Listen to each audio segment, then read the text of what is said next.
सागर कैसे करियो जैसे गोपद काज कहा सी चोर ही देखो।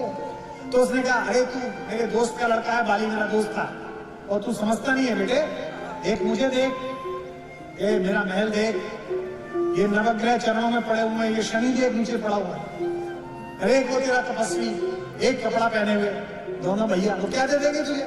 कहां मैं और कहां वो? यहाँ राजनीति में जो काम करते हैं अलग अलग दलों के लोग, हमारे मित्र लोग बैठे हैं, कांग्रेस के हमारे मित्र बैठे हैं, भाजपा के हैं, सपा के हैं, बसपा के, अन्य पार्टियों के भी हैं।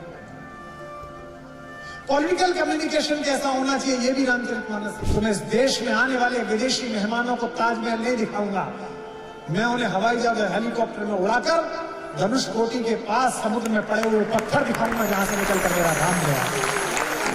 सागर कैसे तरियो जैसे गोपद काज कहा सीए चोर ही देखो। सीता के चोर को देखना चाहता था इसलिए आ गया। इसे कहते हैं कम्युनिकेशन के माध्यम से ही सामने वाले का मॉरल नीचे दबा देना। ये रामकथा सिखाती है। लोग कहते हैं क्या सीखोगे इससे? अभी जहां आईएएस तैयार होते हैं वहां से बुलावा आया था, तो उन्होंने मुझसे पूछा कि विषय क्या रहेगा। तो मैंने कहा रामकथा लोक प्रशासन। बोले 2 घंटे की सामग्री है। मैंने कहा 2 महीने की है इस पर। तहसील स्तर पर कैसे चले, राज्य स्तर पर कैसे चले, कर संग्रह कैसे हो, आंतरिक एलआईयू कैसी हो, गुप्तचर सेवा कैसी हो, प्रमोशंस कैसे मिले, टैक्सेशन कैसा हो, सब है इसके अंदर। तुम पढ़ो तो सही, तुमने पढ़ाई नहीं है और पढ़ना चाहते नहीं हो।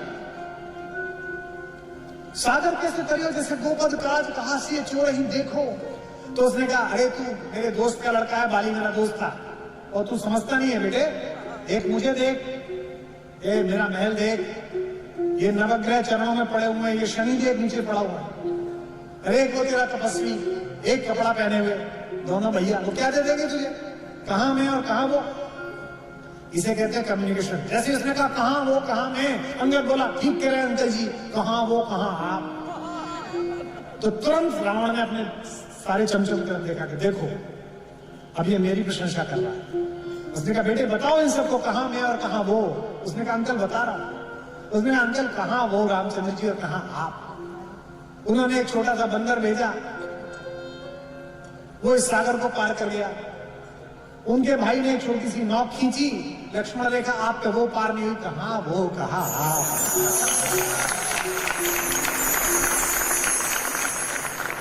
उनका बंदर आप पे नहीं बंधा, एक एक तरफ देखना, उनका बंदर आप पे नहीं बंधा।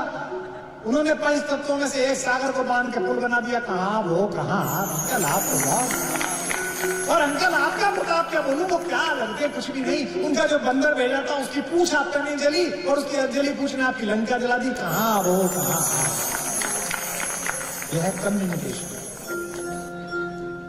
सिंधु तर्यो उनको बनरा, बंदर उनका सिंधु तर्यो उनको बनरा, तुम पे धनुरेख गई न तरी, तुम पे धनुरेख गई न तरी, तुम पे धनुरेख गई न तरी। सिंधु तर्यो उनको बनरा, तुम पे धनुरेख गई न तरी, तुम पे धनुरेख गई न तरी, तुम पे धनुरेख गई न तरी। वानर मानत वानर बांधत सोन बन्यो, वानर बांधत सोन बन्यो, उन भारी बांध के बाट करी, उन भारी बांध के बाट करी, उन भारी बांध के बाट करी। अजहू रघुनाथ प्रताप की बात, तुम्हें दशकंठ न जान पड़ी, तुम्हें दशकंठ न जान पड़ी, तुम्हें दशकंठ न जान पड़ी। तेलनि तूलनि पूछ जरी, तेलनि तूलनि पूछ जरी, न जरी गढ़ लंक जराय जरी, जरी गढ़ लंक जराय जरी, जरी गढ़ लंक जराय जरी। तो उनका कहाँ महत्व और तुम्हारा कहाँ महत्व, यानी कि ये कम्युनिकेशन सिखाना। और पॉलिटिकल कम्युनिकेशन की क्या स्ट्रेटेजी हो सकती है ये भी रामकथा सिखाती है। यहाँ राजनीति में जो काम करते हैं अलग अलग दलों के लोग, हमारे मित्र लोग बैठे हैं, कांग्रेस के हमारे मित्र बैठे हैं, भाजपा के हैं, सपा के हैं, बसपा के, अन्य पार्टियों के भी हैं। पॉलिटिकल कम्युनिकेशन कैसा होना चाहिए ये भी रामचरितमानस सिखाती है। जीवन में पहली बार विभीषण भगवान के पास पहुंचे सैन्य शिविर में। सुग्रीव ने कहा रावण का भाई आया है। कुछ सेनापतियों ने कहा नहीं मिलना चाहिए। राम ने कहा कि मेरा नाम शरणागत वत्सल है, जो शरण में आता है मैं उससे मिलता हूं। ये मेरे नाम के विपरीत चली जाएगी बात, बुलाकर लाओ। अब अपने भाई से लात खाए हुए, अपने भाई द्वारा निष्कासित, भगवान के प्रति अनन्य आस्था रखने वाले भक्त विभीषण का प्रवेश हुआ राम की उस कुटिया में जो उनका वॉर ऑफिस था, सैन्य शिविर था, जहां केवल एक बड़ी शिला थी जिस पर वो और लक्ष्मण बैठे हुए थे। सामने वानरों द्वारा अंगरक्षित विभीषण ने प्रवेश किया। इसे कहते हैं पॉलिटिकल स्ट्रेटेजिस्ट, इसे कहते हैं राजनीतिक दिमाग और उसका प्रयोग। भगवान ने पहला संबोधन विभीषण को क्या किया? मेरे शिविर में आपका स्वागत है लंकेश। इसे कहते हैं कौशल। वार्ड का टिकट मांगने के लिए कोई जाए राष्ट्रीय अध्यक्ष के पास और राष्ट्रीय अध्यक्ष जी के आइए विधायक जी, तो वो पूरे जिले के अधिकारियों को नाम दिखाएगा कि मेरा तो फाइनल है। नहीं, पहली संबोधन में ही विभीषण को यह बता दिया कि मैं तुझे लंकेश बना दूंगा। जो सुग्रीव को राजा बना सकते हैं, तो विभीषण को भी लंकेश बना सकते हैं। तो बात कहती है कहूं लंकेश सहित परिवारा, कुशल कुठाहर वास तुम्हारा। और जो विपत्ति में आदमी है उससे ये नहीं पूछना चाहिए कि और लड़ाई कैसे करेंगे, स्ट्रेटेजी नहीं, सबसे पहले उसके परिवार के बारे में पूछो। कहा लंकेश आपका स्वागत है, लंका में आपका परिवार ठीक तो है? कुठाहर अच्छी जगह नहीं है, इस समय युद्ध का क्षेत्र है, आपका परिवार ठीक तो है? और वहीं एक लोटा पानी मंगा के समुद्र का अपने अंगूठे से राज्याभिषेक कर दिया। इसे कहते हैं स्ट्रेटेजिस्ट, इसे कहते हैं रणनीतिकार। इसलिए इस एक कहानी में जो कहने वाला है वो स्वयं सृष्टा है और स्वयं सृष्टि है। इसलिए इस एक कहानी में कहने वाला स्वयं दृष्टा है और स्वयं दृष्टि है। मैं जो कह पाया हूं आपको सुना रहा हूं, मेरे साथ गुनगुनाएंगे तो आपकी जिज्ञा को भी मोक्ष प्राप्त होगा। राम सृष्टा भी है और सृष्टि भी है। राम सृष्टा भी है और सृष्टि भी है। राम दृष्टा भी है और दृष्टि भी है। राम दृष्टा भी है, मेरे साथ तुम बुलाइए, और दृष्टि भी है। इस देश में जब लोग इकट्ठे हो जाते हैं चौपाल पे तो क्या गाते हैं? राम धुन। और इस देश में जंगल में अकेला आदमी भयभीत होता है तो किसका नाम लेता है? राम का। राम एकांत है, राम महक भी है। राम एकांत है, आइए, राम महफिल भी है। राम रास्ता भी है, राम मंजिल भी है। राम रास्ता भी है, राम मंजिल भी है। और आपने इतना सुंदर, इतना मनहर तपस्वी ना देखा होगा। ये दो पंक्ति आप सबका प्रतिसाद भी मांगती है, आपका कंठ भी मांगती है, आपकी भावुकता भी मांगती है। राम मनहर भी है, राम मनहर भी है और मनस्वी भी है। राम मनहर भी है और मनस्वी भी है। राम राजा भी है और तपस्वी भी है। राम राजा भी है और तपस्वी भी है। हमारे उत्तर प्रदेश में एक शहर में, आगरा में, एक सफेद रंग की इमारत है जिसे दिखाकर कहा जाता है कि मोहब्बत का, प्रेम का प्रतीक है। अच्छी बात है। बंगाल में जिस समय दुर्भिक्ष पड़ रहा था, 19 साल का, लोग भूख से मर रहे थे,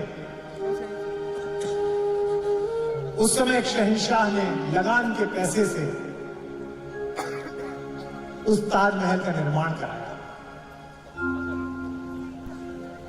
वो शहंशाह की न जाने कौन से नंबर की बेगम थी और शहंशाह भी उनका दूसरे नंबर का पति था। वो 14वें बच्चे को जन्म देते हुए दिवंगत हो गए। तो शहंशाह ने कहा कि मैं पूरा प्रेम नहीं कर पाया इनसे, इसलिए मैं इनकी याद में ये मुजस्समा बनवा रहा हूं। तो हमें दिखाने ले गए 8वीं क्लास में, घर वाले स्कूल वाले बोले ये देखो ये प्रेम का प्रतीक है। मैं आदर पूर्वक उन्हें प्रणाम भी करता हूं, उस प्रेम का आदर भी करता हूं, लेकिन मेरा मानना यह उससे बड़ा प्रेम का प्रतीक तो बिहार का वो मजदूर है जिसने एक चट्टान से, एक पर्वत से अपनी गर्भवती पत्नी को रपट कर मरते हुए देखा, एक हथौड़ा उठाया और उस पर्वत के बीच से रास्ता बना दिया। वो दशरथ मांझी उस शहंशाह से बड़ा प्रेम है। प्रेम का प्रतीक दिखाना है तो उस रास्ते को जाकर दिखाइए कि देखिए एक आदमी ने प्रेम के कारण ये बना दिया। विश्व का सबसे बड़ा प्रेम का प्रतीक तो अगर मेरी कभी इस देश में चली संस्कृति के रूप में, किसी रूप में चली, तो मैं इस देश में आने वाले विदेशी मेहमानों को ताजमहल नहीं दिखाऊंगा। मैं उन्हें हवाई जहाज हेलीकॉप्टर में उड़ाकर धनुषकोटी के पास समुद्र में पड़े हुए पत्थर दिखाऊंगा जहां से निकलकर मेरा राम गया। इसे कहते हैं प्रेमी की जिद, इसे कहते हैं प्रेमी का संकल्प। इस 7 समंदर पार भी अगर मेरी प्रेमिका किसी ने अपहरण कर ली है तो पुल बना दूंगा और उसे लेकर आऊंगा। अगली पंक्ति पर स्मरण करना और बताना प्रेमी करतल ध्वनि के साथ। राम मानस भी है, राम गीता भी है, राम मानस भी है, राम गीता भी है, राम है राम भी, राम सीता भी है, राम है राम भी, राम सीता भी है। इसे कहते हैं पुरुषार्थ। इसलिए इस कहानी को पढ़कर संजीवनी पैदा होती रही। हजारों साल हम लोग गुलाम रहे। शक, हूं, कुषाण, यवन, जंगेज, पठान, तुर्क, तातार, मंगोल, डच, फ्रांसीसी, पुर्तगाली, रोहेले इतने आए, लेकिन उसके बाद भी ये देश, उसका धर्म जीवित रहा, इसलिए क्योंकि रामचरितमानस थी, क्योंकि राम की कहानी थी। वनवास में एक वलकल पहनकर 14 वर्ष अपने पति के साथ पैदल चलने वाली मिथिलेश नंदिनी, अयोध्या की राजकुमारी, अयोध्या की महारानी, उसका जीवन हमारी माओ, हमारी दादियों, हमारी बुआओं को प्रेरणा देता रहा कि अभाव में सात्विकता के साथ जीवन चला लेंगे, लेकिन सोने की लंका पर राज करने वाले किसी रावण के साथ नहीं मिलेंगे। इसे कहानी ने हमें संकल्प दिया। इसे कहते हैं पुरुषार्थ। मुझे अचानक स्मरण आ गया, महात्मा जटायु जब स्वर्गारोहण कर रहे थे तो राम की गोद में थे।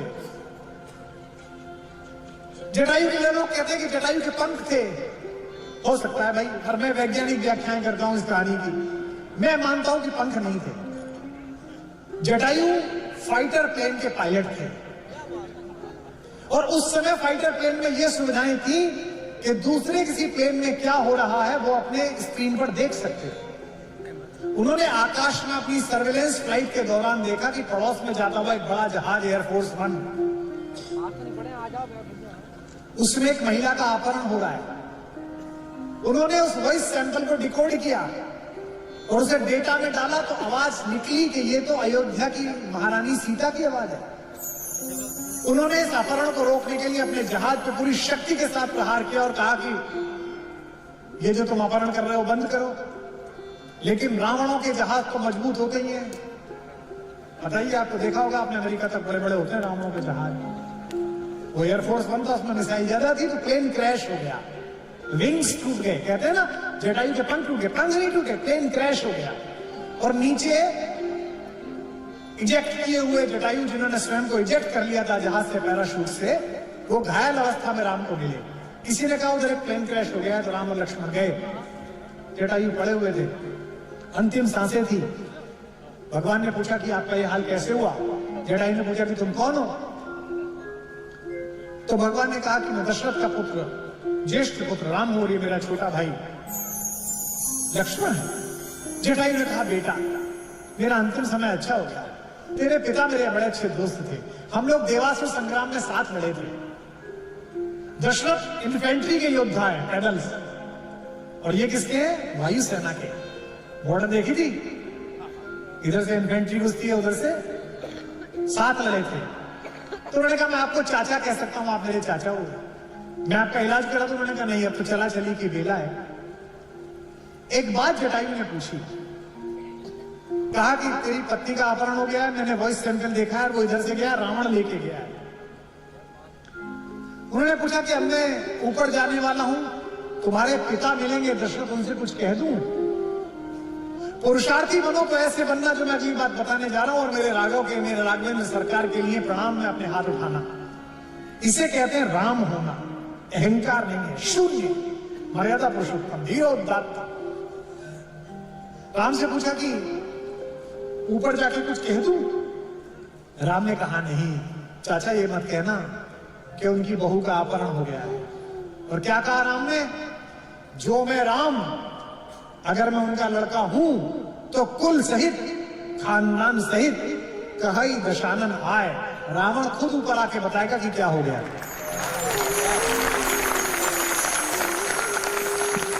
यह पुरुषार्थ होना चाहिए इस देश का। यह कहना बंद होना चाहिए इस देश में कि पड़ोसी देश अपने आतंकवादी ना भेजे। यूनाइटेड नेशंस के मंच पर या कहीं भी इस देश को नहीं कहना चाहिए कि पड़ोसी देश आतंकवादी ना भेजे। हमारी भाषा यह होनी चाहिए कि दुनिया के जिस देश की औकात हो, अपने आतंकवादी भेजने की कोशिश करे। हमारे सैनिकों की गोलियां भी अभ्यास का समय मांग रही हैं, टारगेट मांग रही हैं, भेजिए हमें। जो मैं राम तो कुल सहित कहे दशानन आए। राम महलों में है, गाइए, राम जंगल में है, राम महलों में है, राम जंगल में है। बच्चा पैदा होता है तो बुआ कान में क्या कहती है? राम। इस देश का आदमी अंतिम यात्रा पे जाता है तो उसके पीछे क्या कहा जाता है? ये जो शंका कर रहे हैं राम पे, ये भी जाएंगे तो इनके पीछे भी बोला जाएगा, बोला तो जाएगा। या हो सकता है अपनी पार्टी के नेताओं का सत्य बोले। अगर ऐसा बोलेंगे तो भैया फिर तो यही जाने।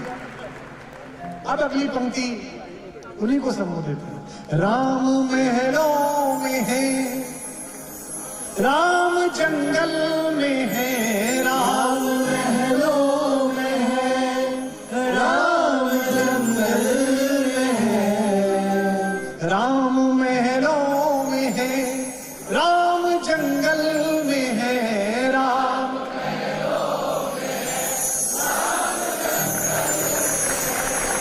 राम है शोक में, राम मंगल में है, राम है शोक में, राम मंगल में है।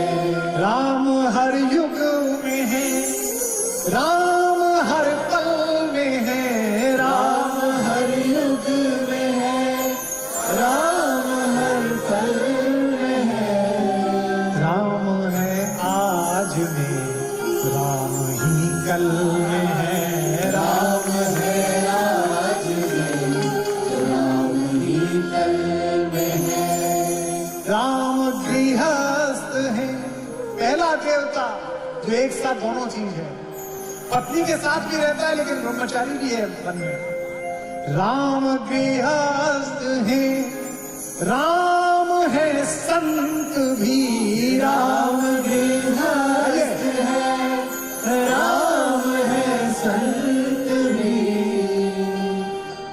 मराठी का मैंने एक लोकगीत सुना। एक जगह है सांगली, बैतूल से मैं सांगली जा रहा था 30 वर्ष पहले, लोकल ट्रेन में। उस समय यही था, लोकल ट्रेन में जाना। तो वो कोई गाने वाला गा रहा था मराठी गीत, तो मेरे से पैसे मांगने लगा। मैं एमए में पढ़ता था, तो मैंने उसको कहा मैं दूंगा पैसे, ये जो तुम गा रहे हो उसका अर्थ बताओ। तो उसने मुझे आधा पौन घंटे की ट्रेन में 3 भजन सुनाए, 3 के अर्थ सुनाए। उस दिन भगवान ने मुझसे उसको जो दिलाया होगा 150 रुपए, उससे ज्यादा का करोड़ों का आनंद मुझे आज भी उसको याद करके मिलता है। उसने एक भजन सुनाया, उसका सार यह था कि राम जब 14 वर्ष बाद वापस लौटे तो नंदीग्राम में जहां पुष्प विमान उतरा वहां से उनकी शोभा यात्रा निकाली गई। पूरी अयोध्या सड़कों पर आ गई, लोग रोने लगे। आज दिवाली मनती है तो कितना उत्सव होता है, सोचो जब राम आए होंगे तो कैसी दिवाली मनी होगी, कैसा उत्सव है।